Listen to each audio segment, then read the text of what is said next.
ಮೈತ್ರಿ ಅಭ್ಯರ್ಥಿ ಮಲ್ಲೇಶ್ ಬಾಬು ಅವರಿಗೆ ಮತ ನೀಡಿ ಮಾಜಿ ಶಾಸಕ ಜಿಕೆ ಕೃಷ್ಣಾರೆಡ್ಡಿ, ಮೋದಿಯನ್ನ ಮತ್ತೊಮ್ಮೆ ಪ್ರಧಾನಮಂತ್ರಿ ಮಾಡಲು ನಾವೆಲ್ಲ ಸಕ್ರಿಯವಾಗಬೇಕು.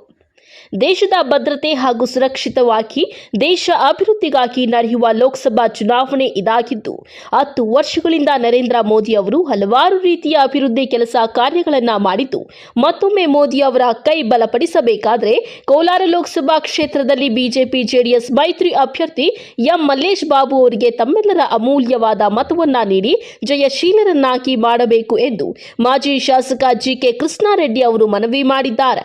ಕಾಂಗ್ರೆಸ್ ಸರ್ಕಾರ ಬಂದ್ರೆ ಬರಲ್ಲ.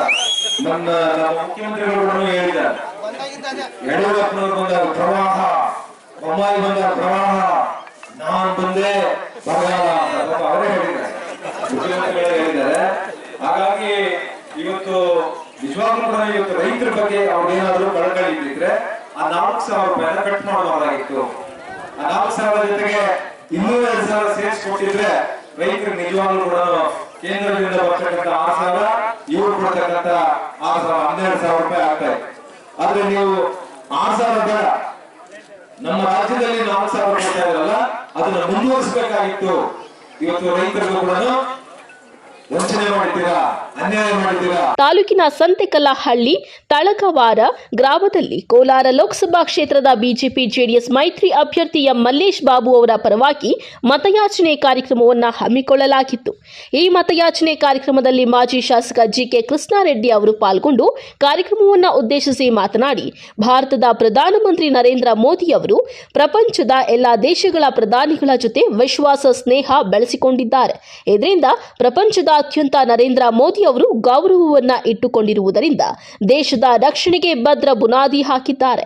ನನ್ನ 35 ವರ್ಷಗಳ ರಾಜಕೀಯ ಜೀವನದಲ್ಲಿ ದೇವೇಗೌಡರು ಮೊದಲ ಬಾರಿಗೆ ನರೇಂದ್ರ ಮೋದಿ ಅವರನ್ನ ದೇಶದ ರಕ್ಷಕರೆಂದು ಭಾವಿಸಿ ಅವರನ್ನ ಬೆಂಬಲಿಸಿದ್ದಾರೆ. ದೇವೇಗೌಡರು ಯಾರನ್ನ ಅಷ್ಟು ಸುಲಭವಾಗಿ ನಂಬುವುದಿಲ್ಲ. ಅಂತಹುದರಲ್ಲಿ ಮೊದಲ ಬಾರಿಗೆ ದೇವೇಗೌಡರು ಮೋದಿಯನ್ನ ನಂಬಿ ದೇಶ ರಕ್ಷಣೆಗೆ ಕೈ ಜೋಡಿಸಿ ಬಿಜೆಪಿಯೊಂದಿಗೆ ಮಿಲನ ಆಗಿದ್ದಾರೆ. ಆದ್ದರಿಂದ ಈ ಬಾರಿ ಕೋಲಾರ ಲೋಕಸಭಾ ಚುನಾವಣೆಯಲ್ಲಿ ದೇಶದ ಹಿತದೃಷ್ಟಿ ಹಾಗೂ ಸುಭದ್ರತೆಗಾಗಿ ಮೋದಿ ಅವರ ಕೈ ಬಲಪಡಿಸಲು ಜೆಡಿಎಸ್ ಬಿಜೆಪಿ ಮೈತ್ರಿ ಅಭ್ಯರ್ಥಿ ಮಲ್ಲೇಶ್ ಬಾಬು ಅವರಿಗೆ ಮತ ನೀಡುವಂತೆ ಮನವಿ ಮಾಡಿದ್ದಾರೆ. ಈ ಸಂದರ್ಭದಲ್ಲಿ ಬಿಜೆಪಿ ತಾಲೂಕು ಅಧ್ಯಕ್ಷ ಗುಡಾರ್ಲಹಳ್ಳಿ ರಾಜಣ್ಣ, ಕೈವಾರ ಸುಬ್ಬಾರೆಡ್ಡಿ, ಬನಹಳ್ಳಿ ರವಿ, ತಳಗವಾರ ಪ್ರತಾಪ್, ಗ್ರಾಮ ಪಂಚಾಯಿತಿ ಅಧ್ಯಕ್ಷ ನವೀನ, ಸುಲ್ತಾನ ಸೇರಿದಂತೆ ಗ್ರಾಮ ಪಂಚಾಯಿತಿ ವ್ಯಾಪ್ತಿಯ ಎಲ್ಲ ಜೆಡಿಎಸ್ ಬಿಜೆಪಿ ಮುಖಂಡರು ಮತ್ತಿತರರು ಉಪಸ್ಥಿತರಿದ್ದರು.